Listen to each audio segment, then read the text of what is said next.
My brothers and sisters, the book of Ezekiel contains a sobering message of judgment, but also a profound vision of hope.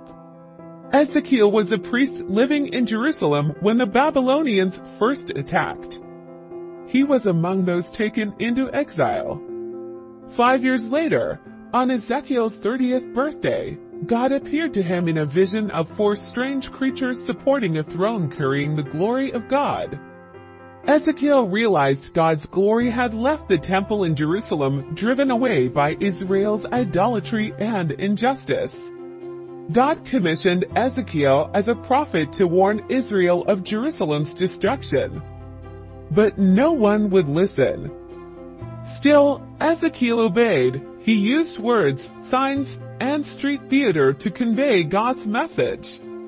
He built models, shaped his hair, and lay on his side for over a year eating poop-cooked food, all to signify what was coming. After a year, Ezekiel had another vision, a virtual tour of the temple, now filled with idolatry.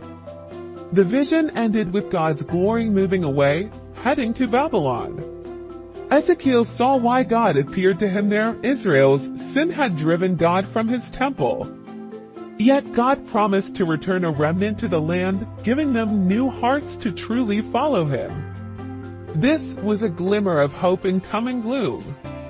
The next sections announce God's judgment, first on Israel, then surrounding nations, then Jerusalem itself.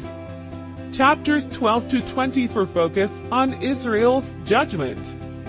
Ezekiel uses parables and allegories, Israel as a burnt stick, unfaithful wife, dangerous lion, promiscuous sisters. He argues that Jerusalem's destruction was deserved and inevitable, however righteous some might be. Ezekiel then judges the proud kings of Egypt and Tyre, and those who allied with them. They viewed themselves as gods defining good and evil, but God would use Babylon to bring them low. A refugee then tells Ezekiel that Jerusalem has fallen, the temple destroyed. Ezekiel's warnings were reality, but this was not the end. Ezekiel's vision of hope remains. Ezekiel's message is sobering. God's glory dwells where he is honored and departs where he is spurned. Israel's idolatry and sin brought his glory to leave the temple, and though God may use the wicked to judge the wicked, all are accountable to him. Yet beyond judgment, Ezekiel's vision gives hope. God went into exile with his people and promised to restore them when their hearts were made new. And if God did not spare his own temple but went into exile, how far will he go to seek and save the lost? The grace in Ezekiel's message is that God's glory departs unwillingly, but he does not abandon us even in the worst of our sin and folly.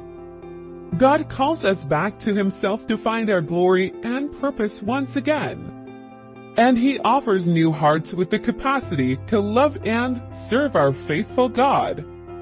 This sobering but hopeful book calls us to cling to God alone, to forsake idolatry in our lives and society. And it gives a vision of God's saving purpose even in the bleakest of days. Our gracious God goes into exile with us so that we can return home with him. Let us pray for ears to hear and hearts made new. Our God reigns and will restore.